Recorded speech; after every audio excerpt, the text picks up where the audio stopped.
News and views ಈ ಕಾರ್ಯಕ್ರಮದ ಪ್ರಾಯೋಜಕರು ಐಡಿಯಲ್ ಕೆಫೆ ಮತ್ತು Karnataka educational and charitable trust Heaven rose. ನಮಸ್ಕಾರ. V4 ನ್ಯೂಸ್ ಆ್ಯಂಡ್ ವ್ಯೂಸ್ಗೆ ಸ್ವಾಗತ. ನಾನು ತಾರನಾಥ್ ಕಟ್ಟಿಕಾಪಿಕಾಡ್. ಇವತ್ತು ಈಗ ನಾನು ತೆಗೊಂಡಿರುವಂಥ ವಿಚಾರ, ಈಗಾಗಲೇ ಕನ್ನಡದಲ್ಲೇ ಸೋಷಿಯಲ್ ಮೀಡಿಯಾದಲ್ಲಿ ಭಾರಿ ದೊಡ್ಡ ಮಟ್ಟಿಗೆಂದು ಸುದ್ದಿಯಾಗಿರುವಂಥದ್ದು, ಪಡೆದದ್ದು ಮೊದಲ ರ್ಯಾಂಕ್ ಆದರೂ ಸಿಗಲಿಲ್ಲ ವೈದ್ಯಕೀಯ ಸೀಟು ಅನ್ನುವಂಥ ವಿಚಾರ ನೀವು ನೋಡ್ತಾ ಇರ್ಬೋದು. ಅದು ಫೇಸ್ಬುಕ್ ಇರ್ಬೋದು, ವಾಟ್ಸಪ್ ಅಥವಾ ಇನ್ಸ್ಟಾ, ಒಟ್ಟು ಸೋಷಿಯಲ್ ಮೀಡಿಯಾದಲ್ಲಿ ಭಾರಿ ದೊಡ್ಡ ಮಟ್ಟಿಗೆ ಸದ್ದು ಮಾಡ್ತಾ ಉಂಟು. ಡಾಕ್ಟರ್ ಗಗನ್ ಕುಬೇರ್ ಅನ್ನುವಂಥ ವೈದ್ಯಕೀಯ ವಿದ್ಯಾರ್ಥಿ ನೊಂದು ತುಂಬ ಆಕ್ರೋಶದಿಂದ ಮಾತಾಡ್ತಾರೆ. ನಾನು ಎಮ್ ಡಿ ಸೀಟಿಗೆ ಕಷ್ಟಪಟ್ಟು ಓದಿದೆ, ನೀಟ್ ಪರೀಕ್ಷೆಯಲ್ಲಿ ನನಗೆ ಫಸ್ಟ್ ರ್ಯಾಂಕ್ ಬಂತು, ಆದರೆ ಅನಸ್ತಿಯಾ ವಿಭಾಗದಲ್ಲಿ ನನ್ನ ಗದಗದಲ್ಲೇ ಸರ್ಕಾರಿ ಮೆಡಿಕಲ್ ಕಾಲೇಜಿನಲ್ಲಿ ನನಗೆ ಸೀಟ್ ಸಿಗಲಿಲ್ಲ. ಇದ್ದಂಥ 3 ಸೀಟ್ಗಳು ಕೂಡ ಅದು ಮೀಸಲು ಸೀಟ್ಗಳು, ರಿಸರ್ವ್ ಸೀಟ್ಗಳು. ಸೊ ಹಾಗಿದ್ದರೆ ಬ್ರಾಹ್ಮಣರಿಗೆ ಸೀಟುಗಳಿಲ್ವಾ ಅನ್ನೋದು ಪ್ರಶ್ನೆ ನೆತ್ತಿದ್ದಾರೆ. ಇಲ್ಲಿ ಒಂದು ಪ್ರಶ್ನೆ, ಸ್ವಾಭಾವಿಕವಾಗಿ ಒಬ್ಬ ಓದಿದಂಥ ಒಬ್ಬ ಅರ್ಹ ವಿದ್ಯಾರ್ಥಿ ಅವನಿಗೆ ಸೀಟ್ ಸಿಗದೇ ಇದ್ದಾಗ ಬೇಸರದಿಂದ, ನೊಂದು ಅಥವಾ ಆಕ್ರೋಶದಿಂದ ಮಾತನಾಡೋದು ಸ್ವಾಭಾವಿಕ, ಅದು ಅತ್ಯಂತ ಸಹಜ ಕೂಡ. ಆದರೆ ಅದಕ್ಕೆ ನೇರವಾಗಿ ಮೀಸಲಾತಿಯನ್ನೇ ಆರೋಪ ಅಥವಾ ದೂರು ಅಥವಾ ಮೀಸಲಾತಿ ನೀತಿಯ ಬಗ್ಗೆನೇ ಆಕ್ರೋಶ ವ್ಯಕ್ತಪಡಿಸಿದರೆ ವಾಸ್ತವ ವಿಚಾರ ಏನು ಅದನ್ನು ನಾವು ಮೂಲೆಗೆ ಸರಿಸಿದಾಗ ಆಗತ್ತೆ ಅಥವಾ ಬದಿಗೆ ತಳ್ಳಿದಾಗೆ ಆಗತ್ತೆ. ಸೊ ಹಾಗಾಗಿ ನಾವು ಇವತ್ತಿನ ಈ ಮಾತುಕತೆಯಲ್ಲಿ ನಾನು ನಿಮ್ಮ ಮುಂದೆ ಇರುವಂಥ ಫ್ಯಾಕ್ಟ್, ವಾಸ್ತವವೇನು, ಹಾಗಿದ್ದರೆ ಜನರಲ್ ಕ್ಯಾಟಗರಿಯಲ್ಲಿ ಸೀಟುಗಳೇ ಇಲ್ವಾ? ನೀಟ್ ಓದಿದವರಿಗೆ, ನೀಟ್ MD ಪಿ ಜಿ ಸೀಟ್ಗಾಗಿ ನೀಟ್ ಬರೆದಂಥ ವಿದ್ಯಾರ್ಥಿಗಳಿಗೆ ಕರ್ನಾಟಕದಲ್ಲಿ ಸರ್ಕಾರಿ ಸೀಟುಗಳೇ ಇಲ್ವಾ? ಇದು ಪ್ರಶ್ನೆ. ಸೊ ಎಷ್ಟು ರಿಸರ್ವ್ ಸೀಟುಗಳನ್ನು ಇಟ್ಟಿರ್ತಾರೆ, ಎಷ್ಟು ಜನರಲ್ ಕ್ಯಾಟಗರಿ ಸೀಟುಗಳನ್ನು ಇಟ್ಟಿರ್ತಾರೆ ನಾವು ತಿಳ್ಕೊಳ್ಬೇಡ್ವೆ? ಎಷ್ಟು ರಿಸರ್ವ್ ಸೀಟುಗಳು ಮತ್ತು ಎಷ್ಟು ಜನರಲ್ ಕ್ಯಾಟಗರಿ ಸೀಟುಗಳು? ಸೊ ಸುಮ್ಮನೆ ಸೋಷಿಯಲ್ ಮೀಡಿಯಾದಲ್ಲಿ ಬಂದ ತಕ್ಷಣ ಜನ ಎಲ್ಲದನ್ನು ಶೇರ್ ಮಾಡ್ತಾರೆ, ಹಂಚಿಕೊಳ್ತಾರೆ, ಮಾತಾಡ್ತಾರೆ, ಹೌದಂತೆ ಸೀಟೇ ಇಲ್ವಂತೆ ಅಂತ. ಆದರೆ ಫ್ಯಾಕ್ಟ್ ಹಾಗೆ ಇಲ್ಲ. ಸೀಟ್ ಜನರಲ್ ಕ್ಯಾಟಗರಿಯಲ್ಲಿ ಕೂಡ ಸಾಕಷ್ಟು ಸೀಟ್ಗಳಿದ್ದಾವೆ. ಅದೇ ಸಂದರ್ಭದಲ್ಲಿ ರಿಸರ್ವ್ಡ್ ಸೀಟ್ಗಳು ಅಂದರೆ ಮೀಸಲು ಸೀಟುಗಳು ಕೂಡ ಇದ್ದಾವೆ. ಬೇರೆ ಬೇರೆ ಪ್ರವರ್ಗಕ್ಕೆ ಸಂಬಂಧಪಟ್ಟ ಹಾಗೆ ಮೀಸಲು ಸೀಟುಗಳು. ಜೊತೆಗೆ PG ಸೀಟ್ ವಿಚಾರಕ್ಕೆ ಬರುವಾಗ ನಾವು MD ಅಂತ ಹೇಳ್ತೇವೆ. MD ಸೀಟ್ ಅಂತ ಹೇಳಿದ್ರೆ ಅದೇ ಸರ್ಕಾರಿ ವೈದ್ಯಕೀಯ ಕಾಲೇಜಿನಲ್ಲಿ ಅಲ್ಲೇ ಅವನು ಪ್ರಾಕ್ಟೀಸ್ ಮಾಡಿದಂಥ, ಅದೇ ಸರ್ಕಾರಿ ಆಸ್ಪತ್ರೆಯಲ್ಲಿ ಪ್ರಾಕ್ಟೀಸ್ ಮಾಡಿದಂಥ ವೈದ್ಯರಿಗೆ ಕೂಡ ಒಂದು ಮೀಸಲು ಸೀಟ್ ಇರುತ್ತೆ. ಇಲ್ಲಿ ನಾವು ಗಮನಿಸಬೇಕು, ಯಾಕಂತ ಹೇಳಿದ್ರೆ ಸರ್ಕಾರಿ ಕಾಲೇಜಿನಲ್ಲಿ ವೈದ್ಯರುಗಳು ಪ್ರಾಕ್ಟೀಸ್ ಮಾಡಬೇಕು. ಸರ್ಕಾರಿ ಮೆಡಿಕಲ್ ಕಾಲೇಜುಗಳಲ್ಲಿ, ಸರ್ಕಾರಿ ಆಸ್ಪತ್ರೆಗಳಲ್ಲಿ ವೈದ್ಯರುಗಳು ಸೇವೆ ಮಾಡಬೇಕು ಮತ್ತು ಅಂತಹ ಸೇವೆ ಮಾಡಿದವರಿಗೆ ಕೂಡ ಒಂದು ಸೀಟ್ಗಳನ್ನು ಮೀಸಲಾಗಿಟ್ಟಿರುತ್ತೆ. ಸೊ ಅಂದರೆ ಅಲ್ಲಿ ಸೇವೆ ಮಾಡಲಿಕ್ಕೆ ಪ್ರೋತ್ಸಾಹ ಕೊಡುವಂಥ ಸಲುವಾಗಿ. ಸೊ ಹಾಗಾಗಿ ನಾವು ಯಾವ ಕ್ಯಾಟಗರಿಯ ಮೀಸಲು ಸೀಟು ಅನ್ನೋದನ್ನು ಅರ್ಥ ಮಾಡಿಕೊಳ್ಬೇಕು ಮತ್ತು ಯಾವ ನೆಲೆಯಲ್ಲಿ ಜನರಲ್ ಸೀಟುಗಳು ಅನ್ನುವಂಥದ್ದು ಅರ್ಥ ಮಾಡಿಕೊಳ್ಬೇಕು. ಮತ್ತು ಕಂಪ್ಲೀಟ್ ಮೀಸಲು ಸೀಟು ಮಾತ್ರವೇ, ಇಟ್ ಮೀನ್ಸ್ ಜನರಲ್ ಕ್ಯಾಟಗರಿಯಲ್ಲಿ ಸೀಟೇ ಇಲ್ಲವೇ ಅನ್ನುವಂಥ ಪ್ರಶ್ನೆ ಬರುತ್ತೆ. ಸೊ ಈ ಎರಡು ವಿಚಾರವನ್ನು ಕೂಡ ನಾವು ಸ್ಪಷ್ಟವಾಗಿ ಅರ್ಥ ಮಾಡಿಕೊಳ್ಬೇಕು. ಯಾಕಂತ ಹೇಳಿದ್ರೆ ನೀಟ್ ಪರೀಕ್ಷೆಯನ್ನು ಎಲ್ಲ ವರ್ಗದವರು, ಎಲ್ಲ ಸಮುದಾಯದವರು, ಜನರಲ್ ಕ್ಯಾಟಗರಿಯವರು ಮತ್ತು ರಿಸರ್ವ್ ಕ್ಯಾಟಗರಿಯವರು ಮತ್ತು ಬೇರೆ ಬೇರೆ ಪ್ರವರ್ಗದಲ್ಲಿ ಬರುವಂಥವರೆಲ್ಲರೂ ಬರೀತಾರೆ. ಸೊ ಅವರು ನಾಳೆ ತೀರಾ ನೊಂದುಕೊಳ್ಬಾರದು ಅಥವಾ ನಿರಾಶರಾಗಬಾರದು. ಸೊ ಹಾಗಾಗಿ ವಾಸ್ತವ ಏನಿದೆ, ಫ್ಯಾಕ್ಟ್ ಏನಿದೆ, ಸೀಟ್ಗಳು ಎಷ್ಟಿದ್ದಾವೆ, ಈ ವಿಚಾರವನ್ನು ಹೇಳುವ ಸಲುವಾಗಿ ನಾನು ಈ ಒಂದು ಮಾತುಕತೆಯನ್ನು ಎತ್ತಿಕೊಂಡಿದ್ದೇನೆ. ನಾನು ಶೈಕ್ಷಣಿಕ ಸಲಹೆಗಾರರು, ಅದರಲ್ಲಿ ಕೂಡ ಬಹುಮುಖ್ಯವಾಗಿ ನೀಟ್ ಬಗ್ಗೆನೇ ಕರ್ನಾಟಕದಲ್ಲೇ ಎಕ್ಸ್ಪರ್ಟ್ ಆಗಿರುವವರು ಉಮರ್ UH ಅವರ ಜೊತೆಗೆ ನಾನು ಲೈನ್ ತಗೊಳ್ತೇನೆ. ಅವರು ಇದರ ಇಂಚಿಂಚನ್ನು ನಿಮಗೆ ವಿವರ ಕೊಡಲಿಕ್ಕೆ ಇದ್ದಾರೆ. ಸೊ ಯಾವ ರೀತಿಯಲ್ಲಿ ನೀಟ್ನಲ್ಲಿ ಪರೀಕ್ಷೆ ಬರೆಯುವಂಥದ್ದು, ಸೀಟ್ ರಿಸರ್ವೇಷನ್ ಇರುವಂಥದ್ದು, ಸೀಟ್ ಹಂಚಿಕೆ ಆಗುವಂಥದ್ದು, ಜೊತೆಗೆ MD ಸೀಟ್ಗೆ ಬರುವಾಗ, PG ಸೀಟ್ಗೆ ಬರುವಾಗ ಕರ್ನಾಟಕದಲ್ಲಿ ಎಷ್ಟು ಸೀಟ್ ಇರುವಂಥದ್ದು ಮತ್ತು ಯಾವ ರೀತಿ ಹಂಚಿಕೆ ಆಗುವಂಥದ್ದು, ಏನು ಸರ್ಕಾರಿ ಮೆಡಿಕಲ್ ಕಾಲೇಜುಗಳಲ್ಲಿ ಎಷ್ಟು ಸೀಟ್ ಇರುತ್ತೆ, ಇನ್ನು ಪ್ರೈವೇಟ್ ಮೆಡಿಕಲ್ ಕಾಲೇಜುಗಳಲ್ಲಿ ಎಷ್ಟು ಸೀಟ್ ಇರುತ್ತೆ, ಈ ವಿವರವನ್ನು ಉಮರ್ ಅವರು ನಮಗೆ ನೀಡಲಿಕ್ಕಿದ್ದಾರೆ. ಸೊ ಆವಾಗ ನಿಮಗೆ ಇಲ್ಲೊಂದು ಪಕ್ಕ ಏನು ಅಕ್ಯುರೇಟ್ ಆದಂಥ ಅಥವಾ ಏನು ಅಧಿಕೃತವಾದಂಥ ಒಂದು ಮಾಹಿತಿ ಸಿಗುತ್ತೆ.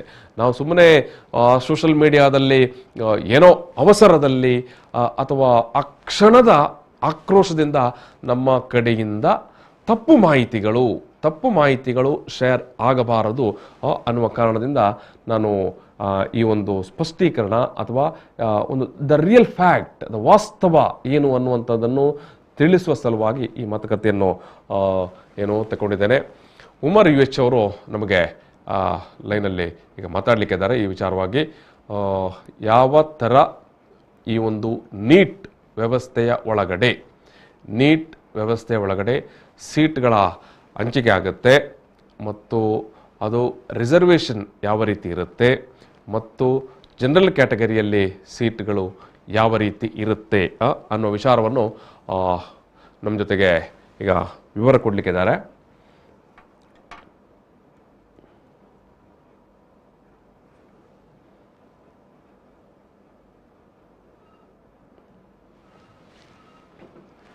ಎಸ್ ಈ ವಿಚಾರವಾಗಿ ಅದೇ ಯಾವ ರೀತಿ ನೀಟ್ನ ಒಂದು ಪರೀಕ್ಷಾ ಪದ್ಧತಿ ನಡೆಯುತ್ತೆ, ಸೀಟ್ ಹಂಚಿಕೆ ನಡೆಯುತ್ತೆ ಅಥವಾ ಸೀಟ್ ಮ್ಯಾಟ್ರಿಕ್ಸ್, ಈ ವಿಚಾರವಾಗಿ ನಾನು ನಿಮಗೆ ವಿವರವನ್ನು ಈಗ ನೀಡಲಿಕ್ಕಿದ್ದೇವೆ. ನಾನು ಮೊದಲಾಗಿ ಅಂದರೆ ನಾವು ಇವತ್ತು ಬೆಳಗಿನಿಂದ ಸಾಮಾಜಿಕ ಜಾಲತಾಣದಲ್ಲಿ ನೋಡ್ತಾ ಇರುವಂಥದ್ದು, ಪಡೆದದ್ದು ಮೊದಲ ರ್ಯಾಂಕ್ ಆದರೂ ಸಿಗಲಿಲ್ಲ ವೈದ್ಯಕೀಯ MD ಸೀಟ್ ಅನ್ನುವಂಥ ಸುದ್ದಿ ಒಂದು ಏನು ಬಾರಿ ವೈರಲ್ ಆಗ್ತಾ ಉಂಟು.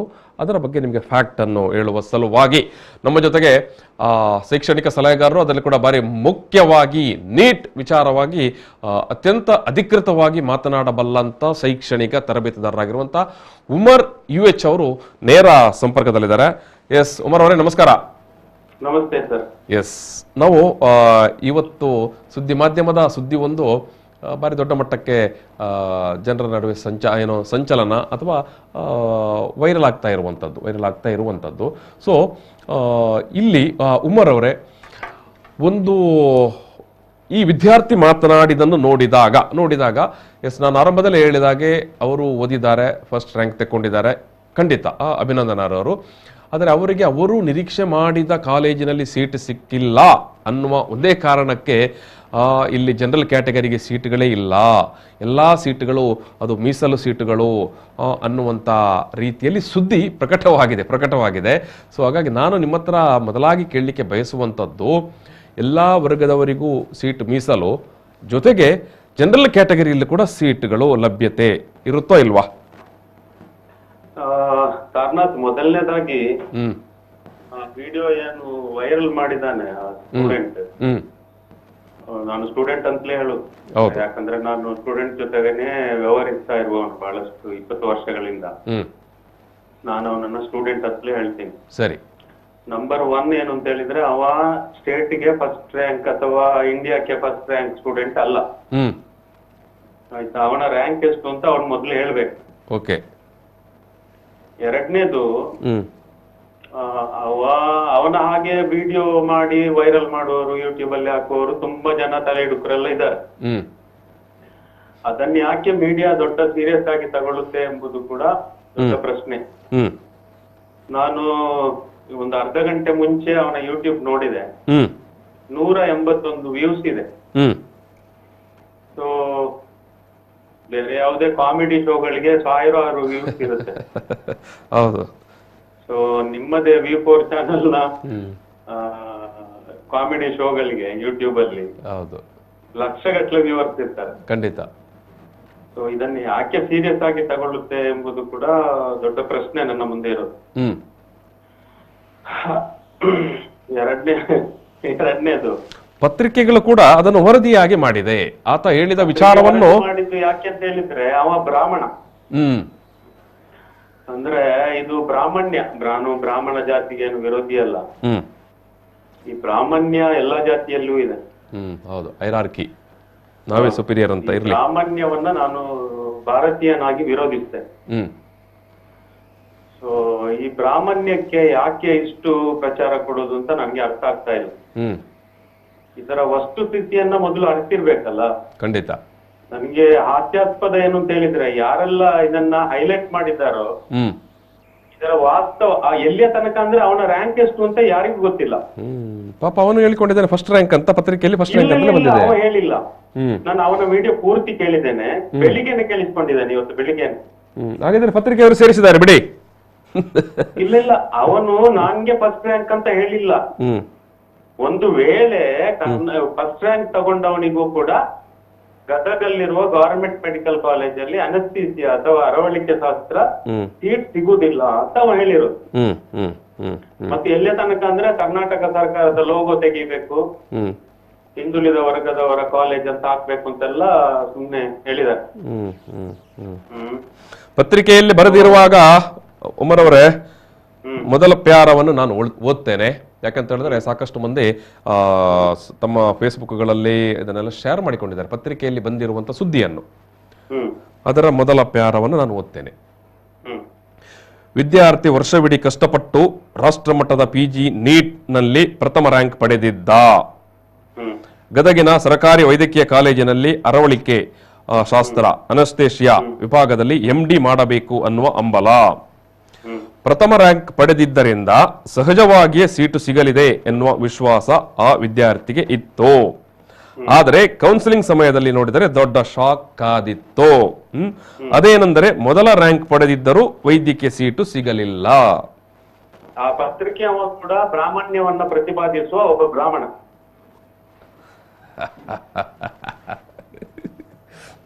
ಸರಿ, ಆಯ್ತಲ್ವಾ? ಮತ್ತೆ ಅವರಿಗೂ ಕೂಡ ಅವನ ರ್ಯಾಂಕ್ ಏನು, ಈ ವಿದ್ಯಾರ್ಥಿದ್ದು ರ್ಯಾಂಕ್ ಏನು ಅಂತ ಗೊತ್ತಿಲ್ಲ. ಮತ್ತು ಸ್ಪಷ್ಟವಾಗಿ ಆ ವಿದ್ಯಾರ್ಥಿ ನನ್ಗೆ ಫಸ್ಟ್ ರ್ಯಾಂಕ್ ಬಂದಿದೆ ಅಂತ ಇಲ್ಲೂ ಹೇಳಿಲ್ಲ. ಫಸ್ಟ್ ರ್ಯಾಂಕ್ ಒಂದು ವೇಳೆ ಬಂದ್ರೂ ಕೂಡ ಗದಗ್ ಗವರ್ಮೆಂಟ್ ಮೆಡಿಕಲ್ ಕಾಲೇಜಲ್ಲಿ ಅನಸ್ಥೀಸಿಯಾ ಸೀಟ್ ಸಿಗಲ್ಲ ಅಂತ ಅವನ ವಾದ. ಫಸ್ಟ್ ರ್ಯಾಂಕ್ ಬಂದರೂ ಕೂಡ ಗದಗ ಮೆಡಿಕಲ್ ಕಾಲೇಜಲ್ಲಿ ಸಿಗೋದಿಲ್ಲ ಅಂತ ಅವನ ವಾದ.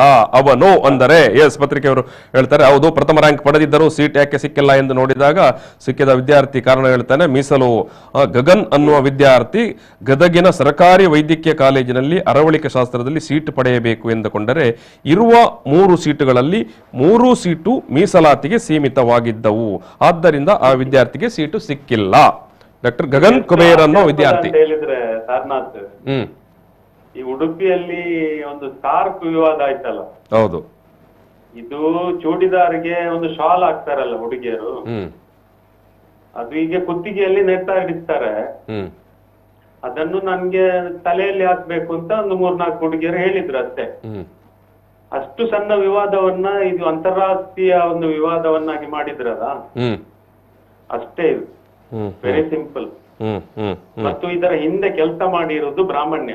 ಅಂದ್ರೆ ಒಂದನೇದಾಗಿ ಈಗ ಮೊದಲು ಸ್ಪಷ್ಟಪಡಿಸಬೇಕಾದದ್ದು, doctor Gagan Kuber number 1 first rank ವಿದ್ಯಾರ್ಥಿ ಅಲ್ಲ. Yes, okay. ಈಗ ನಾನು ಎರಡನೇ ವಿಚಾರಕ್ಕೆ ಬರುವಂತದ್ದು. ಗದಗ ಮೆಡಿಕಲ್ ಕಾಲೇಜಿನಲ್ಲಿ ಇರುವಂತಹ 3 ಸೀಟುಗಳು, ಅನಸ್ಥೇಸಿಯಾ ವಿಭಾಗದ 3 ಸೀಟುಗಳು. ಅದರ ಬಗ್ಗೆ ಏನು ಹೇಳ್ತೀರಿ? ಈಗ ಅವನು ಹೇಳುವಂಥದ್ದು, ಅಲ್ಲಿ ಫಸ್ಟ್ ರ್ಯಾಂಕ್ ಬಂದ್ರೆ ಕೂಡ ಗದಗ ಮೆಡಿಕಲ್ ಕಾಲೇಜಿನಲ್ಲಿ ಸೀಟ್ ಸಿಗೋದಿಲ್ಲ, ಎಲ್ಲವೂ ರಿಸರ್ವ್ ಸೀಟುಗಳು ಅಂತ. ಗದಗ್ ಗವರ್ಮೆಂಟ್ ಮೆಡಿಕಲ್ ಕಾಲೇಜಲ್ಲಿ ಮಾತ್ರ ಅನಸ್ಥೀಸಿಯಾ ಸೀಟ್ ಇರುವುದಲ್ಲ. ಓಕೆ. ಕರ್ನಾಟಕದ ಬಹುತೇಕ ಎಲ್ಲ ಗವರ್ಮೆಂಟ್ ಮೆಡಿಕಲ್ ಕಾಲೇಜಲ್ಲಿ ಅಥವಾ ಪ್ರೈವೇಟ್ ಮೆಡಿಕಲ್ ಕಾಲೇಜಲ್ಲಿ ಅನಸ್ಥೀಸಿಯಾ ಅಂತ ಒಂದು ನಾನ್ ಕ್ಲಿನಿಕಲ್ ಸೀಟ್ ಇದೆ, PG. ಅದು ಕ್ಲಿನಿಕಲ್ ಸೀಟ್ ಅಲ್ಲ, non clinical. Okay. So anaesthesia 3 seat Gadag medical ಕಾಲೇಜಲ್ಲಿ ಇದೆ, ಅದು ಸತ್ಯ. ಹೌದು. ಆ 3 ಸೀಟಲ್ಲಿ ಈ ಕೌನ್ಸಿಲಿಂಗ್ ಪ್ರೊಸೆಸ್ ಹೇಗೆ ಅಂತ ಹೇಳಿದ್ರೆ 50% ಸೀಟ್ ಆಲ್ ಇಂಡಿಯಾ ಕೋಟಾಕ್ಕೆ ಹೋಗುತ್ತೆ. 50% ಸೀಟ್ ಆಲ್ ಇಂಡಿಯಾ ಕೋಟಾಕ್ಕೆ ಹೋಗುತ್ತೆ. ಅದಾದ ಆ ಸೀಟ್ಗಳನ್ನ ಮೆಡಿಕಲ್ ಕೌನ್ಸಿಲಿಂಗ್ ಕಮಿಟಿ MCC ಅವರು ಕೌನ್ಸಿಲಿಂಗ್ ಮುಖಾಂತರ ವಿದ್ಯಾರ್ಥಿಗಳಿಗೆ ಹಂಚಿಕೆ ಮಾಡ್ತಾರೆ ಅವರ ಮೆರಿಟ್ ಪ್ರಕಾರ. ಹೌದು. ಉಳಿದ 50% seat Karnataka examination authority Karnataka state student ಗೆ ಅಲಾಟ್ ಮಾಡುತ್ತೆ. ಓಕೆ. ಈ 3 ಸೀಟನ್ನ ಒಂದೂವರೆ ಅರ್ಧ ಮಾಡ್ಲಿಕ್ಕೆ ಆಗಲ್ಲ. ಹೌದು. ಈ ಸೀಟ್ ಮ್ಯಾಟ್ರಿಕ್ಸ್ ಕೂಡ ಮಾಡ್ಲಿಕ್ಕೆ ಒಂದು ಪ್ರೊಸೀಜರ್ ಇರುತ್ತೆ. ಅದು ಪತ್ರಿಕಾ ಕಚೇರಿಯಲ್ಲಿ ಕೂತು ವರದಿ ಮಾಡಿದ ಹಾಗೆ ಅಲ್ಲ. ಅದಕ್ಕೊಂದು ಮಾನದಂಡ ಇದೆ, ಒಂದು ಪ್ರೊಸೀಜರ್ ಇದೆ. ಹ್ಮ್ ಈ 3 ಸೀಟಲ್ಲಿ 2 ಸೀಟನ್ನು ಅವರು ಆಲ್ ಇಂಡಿಯಾ ಕೋಟಾಕ್ಕೆ ಕೊಟ್ಟಿದ್ದಾರೆ. 3 ಸೀಟಲ್ಲಿ 2 ಸೀಟನ್ನು ಆಲ್ ಇಂಡಿಯಾ ಇದಕ್ಕೆ ಕೊಟ್ಟಿದ್ದಾರೆ. ಆಲ್ ಇಂಡಿಯಾ ಕೋಟಾಕ್ಕೆ ಕೊಟ್ಟಿದ್ದಾರೆ. ಆಲ್ ಇಂಡಿಯಾ ಕೋಟಕ್ಕೆ ಕೊಟ್ಟಿದ್ದಾರೆ. ಒಂದು ಸೀಟನ್ನ ಸ್ಟೇಟ್ ಕೋಟಾದಲ್ಲಿ ಇಟ್ಕೊಂಡಿದ್ದಾರೆ. ಒಂದು ಸೀಟನ್ನು ಸ್ಟೇಟ್ ಕೋಟಾದಲ್ಲಿ ಇಟ್ಕೊಂಡಿದ್ದಾರೆ. ಅದು ಜನರಲ್ ಮೆರಿಟ್ ಸ್ಟೂಡೆಂಟ್ ಗೆ ಇಟ್ಕೊಂಡಿದ್ದಾರೆ. ಅದನ್ನು ಜನರಲ್ ಮೆರಿಟ್ಗೆ ಇಟ್ಕೊಂಡಿದ್ದಾರೆ. ಓಕೆ ಓಕೆ ಇಟ್ಕೊಂಡಿದ್ದಾರೆ. ಬಟ್ ಕಂಡೀಷನ್ ಏನು ಅಂತ ಹೇಳಿದ್ರೆ ಅದರಲ್ಲಿ ಸರ್ವಿಸ್, ಇನ್ ಸರ್ವಿಸ್ ಮತ್ತೆ ನಾನ್ ಇನ್ ಸರ್ವಿಸ್ ಅಂತ 2 ಕ್ಯಾಟಗರಿ ಇದೆ. ಏನಿದು ಇನ್ service and non in service ಅಂದ್ರೆ ಸರ್ವಿಸ್ ಅಲ್ಲಿ ಇರುವವರು ಸರ್ಕಾರಿ ಆಸ್ಪತ್ರೆಗಳಲ್ಲಿ ಸರ್ವಿಸ್ ಮಾಡ್ತಾ ಇರುವವರಿಗೆ ರಿಸರ್ವೇಶನ್ ಇದೆ ಸೀಟ್. ಸರ್ಕಾರಿ ಆಸ್ಪತ್ರೆಯಲ್ಲಿ ಸರ್ವಿಸ್ ಮಾಡ್ತಾ ಇರುವಂತ ವೈದ್ಯರಿಗೆ ಒಂದು ವೇಳೆ ಅವರು PG ಮಾಡೋದಿದ್ರೆ ಅವರಿಗೆ ಮೀಸಲು ಇರುವಂತ ಸೀಟು. ಮೀಸಲಿರುವಂತ ಸೀಟ್. ಈ ಒಂದು ಸೀಟ್ ಜನರಲ್ ಮೆರಿಟ್ ಗೆ ಇದೆ. ಅದು ಜನರಲ್ ಮೆರಿಟ್ ಗೆ ಇದೆ. ಹೌದು, ಬ್ರಾಹ್ಮಣರಿಗೆ ಇದೆ. ಜನರಲ್ ಮೆರಿಟ್ ಅಲ್ಲಿ ಬ್ರಾಹ್ಮಣರು ಮಾತ್ರ ಬರುದಲ್ಲ. ಓಕೆ. ಬ್ರಾಹ್ಮಣರು 2% ಜನ ಇರುದು ಇಡೀ ದೇಶದಲ್ಲಿ, ಗೊತ್ತಿರ್ಲಿ. ಮತ್ತು ಇಡೀ ದೇಶದಲ್ಲಿ ಅಥವಾ ಕರ್ನಾಟಕ ರಾಜ್ಯದಲ್ಲಿ ಹೈಯೆಸ್ಟ್ ಒಳ್ಳೆ ರ್ಯಾಂಕ್ ತಗೊಳ್ಳೋದು ಮತ್ತು ವೈದ್ಯರಾಗೋದು ಮೆಜಾರಿಟಿ ಬ್ರಾಹ್ಮಣರೇ. ಓಕೆ. ಅಂದ್ರೆ ಅವರ ಜನಸಂಖ್ಯೆ ಆಧಾರದಲ್ಲಿ ಹೇಳೋದಿದ್ರೆ. ಮತ್ತು ಇಡೀ ದೇಶದಲ್ಲಿ ಈ ಪೋಸ್ಟ್ ಅಲ್ಲಿ ಬ್ರಾಹ್ಮಣರೇ ಇದ್ದಾರೆ. ಸುಪ್ರೀಂ ಕೋರ್ಟ್ ಜಡ್ಜ್ ಇಂದ ಹಿಡಿದು ಚೀಫ್ ಸೆಕ್ರೆಟರಿ ತನಕ. ಓಕೆ. ಅವರ ಪರ್ಸೆಂಟೇಜ್ ಪ್ರಕಾರ ಇರೋದಲ್ಲ. ಸರಿ ಸರಿ ಸರಿ. ಈಗ ಉಮರ್ ಅವರೇ, ಇಲ್ಲಿ ಗದಗನ ವಿಚಾರಕ್ಕೆ ಬರುವಾಗ, ಗದಗನ ಸರ್ಕಾರಿ ಮೆಡಿಕಲ್ ಕಾಲೇಜಿನಲ್ಲಿ ಅನೆಸ್ಥಿಯಾ ವಿಭಾಗದಲ್ಲಿ ಇದ್ದಂತ 3 ಸೀಟುಗಳ ಪೈಕಿ 1 ಸೀಟು ಹಾಗಾದ್ರೆ ಜನರಲ್ ಕ್ಯಾಟಗರಿಗೆ ಇದೆ. ಅದರಲ್ಲಿ 2 ಮಾತಿಲ್ಲ. ಅದು ಜನರಲ್ ಕ್ಯಾಟಗರಿ ಅವರು ಯಾರು ಕೂಡ ಕರ್ನಾಟಕ ಎಕ್ಸಾಮಿನೇಷನ್ ಅಥಾರಿಟಿಯ ವೆಬ್ಸೈಟ್ ಗೆ ಹೋಗಿ ಅಲ್ಲಿ ಸೀಟ್ ಮ್ಯಾಟ್ರಿಕ್ಸ್ ಚೆಕ್ ಮಾಡಿದ್ರೆ, ನಾನು ನಿಮ್ಗೆ ಪರ್ಸನಲಿ ವಾಟ್ಸ್ಆಪ್ ಅಲ್ಲಿ ಕಳಿಸಿದ್ದೆ ಆ ಸೀಟ್ ಮ್ಯಾಟ್ರಿಕ್ಸ್ ಅನ್ನ. ಅದರಲ್ಲಿ ಗದಗ ಮೆಡಿಕಲ್ ಕಾಲೇಜ್ ಅಲ್ಲಿ 1 ಸೀಟ್ ಇನ್ ಸರ್ವಿಸ್ ಇದೆ. ಇನ್ ಸರ್ವಿಸ್ ಜನರಲ್ ಮೆರಿಟ್ ಅಲ್ಲಿ ಇರುವಂತದ್ದು. ಮತ್ತೆ ಉಳಿದ 2 ಅದು ರಿಸರ್ವ್ ಸೀಟ್ಗಳು. ಹೌದು, ಆಲ್ ಇಂಡಿಯಾ ಕೋಟಾದಲ್ಲಿ 1 ಸೀಟ್ OBC ಗಿದೆ, 1 ಸೀಟ್ SC ಗಿದೆ. ಓಕೆ, 1 ಸೀಟ್ OBC ಗೆ, 1 ಸೀಟ್ SC ಗೆ, ಆಲ್ ಇಂಡಿಯಾ ಕೋಟಾದಲ್ಲಿ. ಎಸ್. ಈಗ ಮುಂದೆ ಸೀಟ್ ವಿಂಗಡಣೆ ಮಾಡುವುದು ಕೇಂದ್ರ ಸರ್ಕಾರದ ಆದೇಶದ ಪ್ರಕಾರನೇ. ಕೇಂದ್ರ ಸರ್ಕಾರದ ಆದೇಶ ಪ್ರಕಾರನೇ ವಿಂಗಡಣೆ ಆಗುವಂತದ್ದು. ಸೀಟ್ ವಿಂಗಡಣೆ 27% OBC ಇದೆ. ಮತ್ತೆ ಈ ವರ್ಷದಿಂದ EWS ಅಂತ ಒಂದು ಹೊಸ ಕೋಟ ಮಾಡಿದಾರಲ್ಲ, ಎಕಾನಮಿಕಲಿ ವೀಕರ್ ಸೆಕ್ಷನ್ ಅಂತ. ಹೌದೌದು, ಆರ್ಥಿಕವಾಗಿ ಹಿಂದುಳಿದ ವರ್ಗಗಳಿಗೆ ಅಂತ. ಆರ್ಥಿಕವಾಗಿ ಹಿಂದುಳಿದಿರುವ ಮೇಲ್ಜಾತಿಯವರಿಗೆ. ಆರ್ಥಿಕವಾಗಿ ಹಿಂದುಳಿದಿರುವ ಮೇಲ್ಜಾತಿಯವರಿಗೆ. ಸರಿ. ಈಗ ಅನೆಸ್ಥಿಯಾ ವಿಚಾರದಲ್ಲೇ ನನ್ನದು ಅದೇ ಪ್ರಶ್ನೆ. ಕರ್ನಾಟಕದಲ್ಲಿ ಟೋಟಲ್ ಎಷ್ಟು ಸೀಟುಗಳಿದಾವೆ MD ಸೀಟುಗಳು? MD ನನ್ಗೆ ಗೊತ್ತಿರುವ ಮಾಹಿತಿ ಪ್ರಕಾರ, ಅಂದ್ರೆ ನಾನು ಸೀಟ್ ಮ್ಯಾಟ್ರಿಕ್ಸ್ ನೋಡಿ ಹೇಳ್ತಾ ಇರೋದು, ಸುಮ್ನೆ ಪತ್ರಿಕೆಯವರು ಬರೀತಾ ಇರುವ ಹಾಗೆ ನಾನು ಹೇಳ್ತಾ ಇರುವುದಲ್ಲ. ಸರಿ. ಕರ್ನಾಟಕ ಎಕ್ಸಾಮಿನೇಷನ್ ಅಥಾರಿಟಿಯವರು ಪಬ್ಲಿಷ್ ಮಾಡಿರುವ ಸೀಟ್ ಮ್ಯಾಟ್ರಿಕ್ಸ್ ಅನ್ನ ನೋಡ್ಕೊಂಡೇ ಹೇಳ್ತಾ ಇರೋದು. 38 ಸೀಟ್ಗಳಿದ್ದಾವೆ ಅನೆಸ್ಥಿಸಿಯಾ. ಓಹೋ, 38 ಮೆಡಿಕಲ್ ಕಾಲೇಜಲ್ಲಿ, ಸರ್ಕಾರಿ ಮೆಡಿಕಲ್ ಕಾಲೇಜುಗಳಲ್ಲಿ 38 ಸೀಟುಗಳು ಕರ್ನಾಟಕದಲ್ಲಿ ಅರವಳಿಕೆ ವಿಭಾಗದಲ್ಲಿ ಇದಾವೆ. ಅದರಲ್ಲಿ 15 ಸೀಟ್ ಜನರಲ್ ಮೆರಿಟ್ ಸ್ಟೂಡೆಂಟ್ ಇದೆ.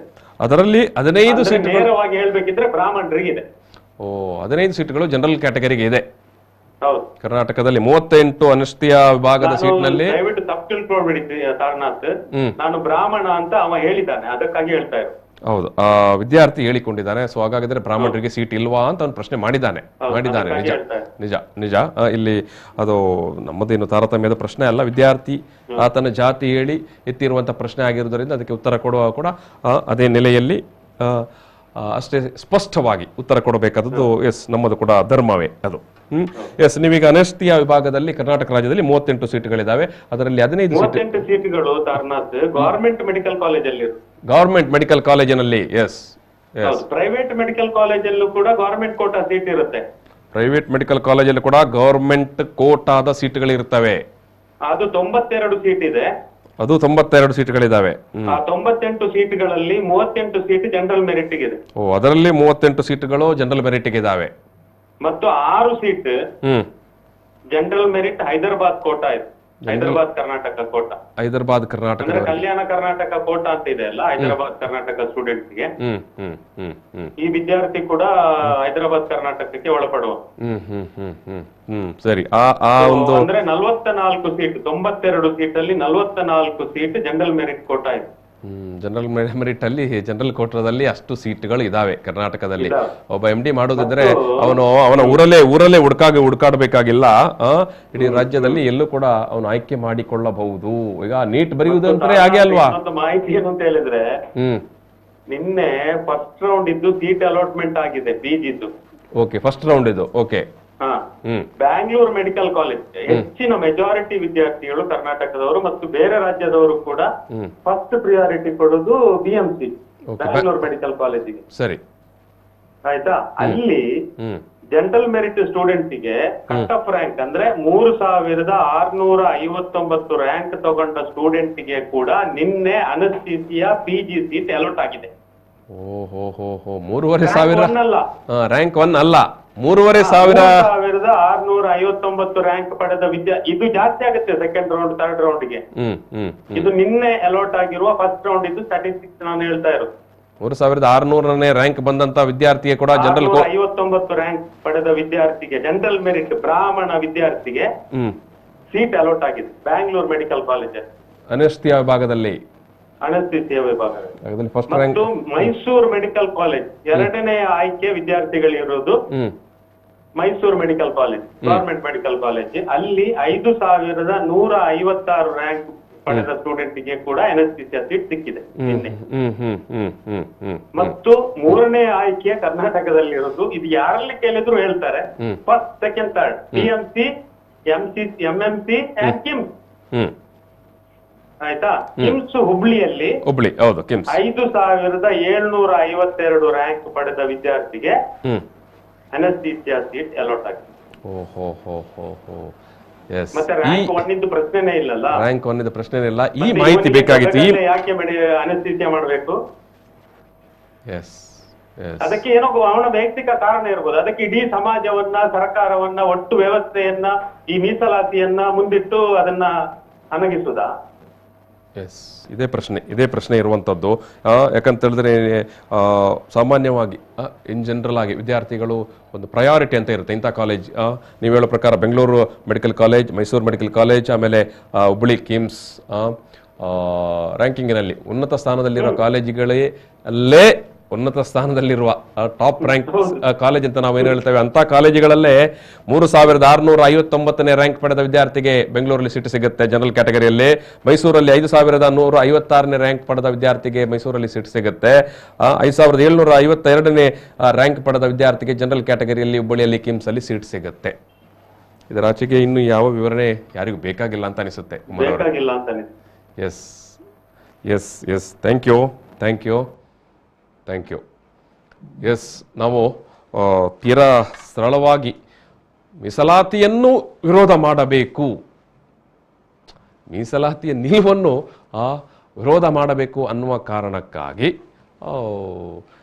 ವಾಸ್ತವವನ್ನು ಮತ್ತು ದ ರಿಯಾಲಿಟಿ ಫ್ಯಾಕ್ಟ್ ಅಂತ ನಾವು ಹೇಳ್ತೇವಲ್ಲ, ಅದನ್ನು ತಿಳಿಯದೆ ಒಟ್ಟು ಸರ್ಕಾರವನ್ನು ನಿಂದಿಸುವಂಥದ್ದು, ಆ ಮೂಲಕ ಒಂದು ವರ್ಗವನ್ನು ನಿಂದಿಸುವಂಥ ಕೆಲಸ ಮಾಡ್ತೇವೆವೋ ಅನ್ನುವುದನ್ನು ನಾವು ಆಲೋಚನೆ ಮಾಡಬೇಕಾಗತ್ತೆ. ಈ ರೀತಿಯ ವರದಿಗಳನ್ನು ಬರೆಯುವಾಗ ಮತ್ತು ಆ ರೀತಿಯ ಹೇಳಿಕೆಗಳನ್ನು ಯೂಟ್ಯೂಬ್ನಲ್ಲಿ ತುರುಕಿಸುವಾಗ ಇದನ್ನು ನಾವು ಆಲೋಚನೆ ಮಾಡಿಕೊಳ್ಬೇಕು. ಸೊ ಹಾಗಾಗಿ ನಾನು ಈ ವರದಿಯನ್ನು ಮಾತುಕತೆಯನ್ನು ಸಮಾಪನ ಮಾಡುವಂಥ ಸಂದರ್ಭದಲ್ಲಿ ಹೇಳುವಂಥದ್ದು, ಈ ವಿಚಾರವನ್ನು ಯಾರೆಲ್ಲ ನಿಮ್ಮ ಸೋಷಿಯಲ್ ಮೀಡಿಯಾದಲ್ಲಿ ಶೇರ್ ಮಾಡಿಕೊಂಡಿದ್ದೀರೋ, ಹಂಚಿದ್ದೀರೋ, ದಯವಿಟ್ಟು ಈ ವರದಿಯನ್ನೊಮ್ಮೆ ನೋಡಿ, ಕೇಳಿ. ಸೀಟ್ ಮ್ಯಾಟ್ರಿಕ್ಸ್ ಹಂಚಿಕೆಯನ್ನೊಮ್ಮೆ ನೀವು ನೋಡಿ, KEA ಸೀಟ್ ಮ್ಯಾಟ್ರಿಕ್ಸ್ ಹಂಚಿಕೆಯನ್ನು ನೀವೇ ನೋಡಿ, ಸ್ವತಃ ನೋಡಿ. ಅದರಲ್ಲಿ ಎಷ್ಟನೇ ರ್ಯಾಂಕ್ ಬಂದವರಿಗೆಲ್ಲ ಅನಸ್ಥಿಯಾ ವಿಭಾಗದಲ್ಲಿ ಇವತ್ತು ಸೀಟ್ ಅಲಾಟ್ಮೆಂಟ್ ಆಗಿದೆ ಅನ್ನುವಂಥ ವಿಚಾರ ಇದೆ. ಎಷ್ಟನೇ ರ್ಯಾಂಕ್ ಬಂದ ಜನರಲ್ ಕ್ಯಾಟಗರಿಯವರಿಗೆ ಸೀಟ್ ಸಿಕ್ಕಿದೆ ಅನ್ನುವಂಥ ವಿವರಗಳು ಬಹಿರಂಗವಾಗಿ ಇದೆ. ಸೊ ಹಾಗಾಗಿ ನಾವು ಸುಮ್ಮನೆ ತೀರಾ ಆಕ್ರೋಶದಿಂದ, ತೀರಾ ಭಾವನಾತ್ಮಕವಾಗಿ, ಏಕಪಕ್ಷೀಯವಾಗಿ ಮೀಸಲಾತಿಯನ್ನು ವಿರೋಧಿಸಬೇಕು ಅನ್ನುವ ಕಾರಣಕ್ಕಾಗಿ ಸುಮ್ಮನೆ ಸುಳ್ಳು ಮಾಹಿತಿಗಳನ್ನು ನಾವು ಹರಡಬಾರದು, ಹಂಚಬಾರದು. ಯಾಕಂತ ಹೇಳಿದ್ರೆ ಓದುವಂಥ ವಿದ್ಯಾರ್ಥಿಗಳು ಎಲ್ಲ ಸಮುದಾಯ, ಎಲ್ಲ ವರ್ಗದಲ್ಲೂ ಇರ್ತಾರೆ. ನಾವು ಎಲ್ಲರನ್ನೂ ಏಕಕಾಲಕ್ಕೆ ನಿರಾಶರನ್ನಾಗಿ ಮಾಡಬಾರದು. ನಾವು ನಿರಾಶರನ್ನಾಗಿ ಮಾಡಬಾರದು. ಎಲ್ಲರಿಗೂ ಅವಕಾಶಗಳು ಇದ್ದಾವೆ ಅನ್ನೋದು ಇಲ್ಲಿ ಭಾರಿ ಸ್ಪಷ್ಟ. Yes, thank you. ನಾನು ಈ ಒಂದು ಮಾತುಕತೆಯಲ್ಲಿ ಸಮಾಪನ ಮಾಡ್ತೇನೆ. Thank you.